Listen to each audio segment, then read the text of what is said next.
तो smart school ये मेरा स्कूल है। So next problem is 10.8. Water waves in a shallow dish are 6 centimeter long. Water waves क्या है? एक ऐसी डिश जिस येलो डिश में कितनी है? 6 सेंटीमीटर लॉन्ग है. At one point the water comes up and down at a rate of 4.8 oscillations per second. किसी भी पॉइंट पे जाके वाटर ऑसिलेशन करना स्टार्ट कर देता है.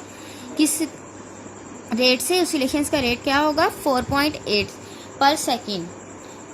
ऑसिलेशंस पर सेकेंड जो होती है वो हमारे पास बेसिकली फ्रीक्वेंसी होती है. तो 4.8 क्या होगा हमारे पास? Frequency. So what is the speed of the water waves? Water waves की स्पीड क्या होगी? What is the period of water waves? इनका टाइम पीरियड क्या होगा? हमारे पास वेव लेंथ गिवन है 6 सेंटीमीटर. इसको हमने मीटर में कन्वर्ट किया. 6 divided by 100 is equal to 0.06 metre. उसके बाद हमारे पास फ्रीक्वेंसी गिवन है ये 4.8 हर्ट्ज. हमने फाइंड क्या करनी है? v फाइंड करनी है उसकी स्पीड, और हमने फाइंड करना है टाइम पीरियड t. अब v का फार्मूला हमारे पास क्या है? v is equal to F lambda. यहाँ पे फ्रीक्वेंसी भी गिवन है, लैम्डा भी गिवन है. So we have to put the values and get the answer.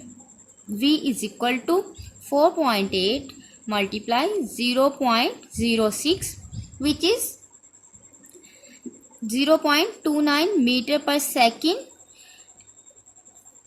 This is the value of velocity. Second part आ जाता है टाइम. टाइम पीरियड का फार्मूला हमारे पास है, टाइम जो होता है वो रेसिप्रोकल होता है फ्रीक्वेंसी का. So time period is equal to 1/f. f हमारे पास गिवन है. So by putting the value of frequency in this formula we get the time period which is 0.21 second. Next question है 10.9. At one end of a ripple tank 80 centimeter across, a 5 hertz vibrator produces waves whose wavelength is 40 millimeter. Find the time the waves needs to cross the tank. Time हमने find करना है. सो इसमें हमारे पास given है frequency which is 5 hertz, wavelength 40 millimeter, and we have to find time. अब इसमें होगा क्या हमारे पास? सबसे पहले तो हम मिलीमीटर को मीटर में चेंज करेंगे. उसके लिए क्या करेंगे? उसको डिवाइड करेंगे 1000 पे. 40 divided by 1000 is equal to 0.04 metre. ऐसा यूनिट में कन्वर्ट कर दिया. अब हमने फाइंड करना है टी. तो उसके लिए हम क्या करेंगे? हमारे पास फार्मूला यूज होगा v is equal to D by T. यहाँ से हम t को फाइंड कर सकते हैं इस फार्मूला से. इसके अलावा तो t का कोई फार्मूला नहीं है. सो अब हमें इस t को फाइंड करने के लिए पहले हमें वेलोसिटी फाइंड करनी पड़ेगी, क्योंकि हमारे पास कोई भी वेलोसिटी नहीं है. सो हमने फार्मूला लगाया v is equal to F lambda. f given है और लैम्डा गिवन है. इसमें वैल्यूज पुट की तो हमारे पास v आ गया.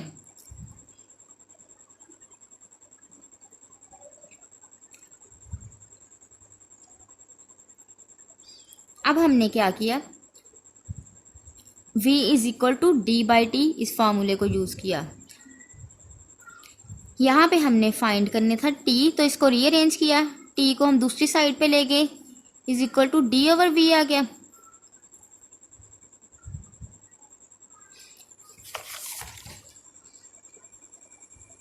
अब हमारे पास d भी गिवन है ये 40 सेंटीमीटर. तो इसको भी हम d को भी चेंज करेंगे. d 40 सेंटीमीटर है. सो सेंटीमीटर को मीटर में कन्वर्ट किया 80 centimetre, sorry 80 centimetre ready, centimetre को मीटर में कन्वर्ट किया तो 0.8 मीटर आ गया। सो अब यहाँ पे हम डी और टी की वैल्यूज डी और वी की वैल्यूज पुट कर सकते हैं इस फार्मूला में। डी की वैल्यू है 0.8, वी की वैल्यू हमारे पास हासिल हुई है 0.2। सो पुट कर देते हैं values. 0.2 divided by 8 divided by 0.2, by dividing we get that time period is equal to 4 seconds।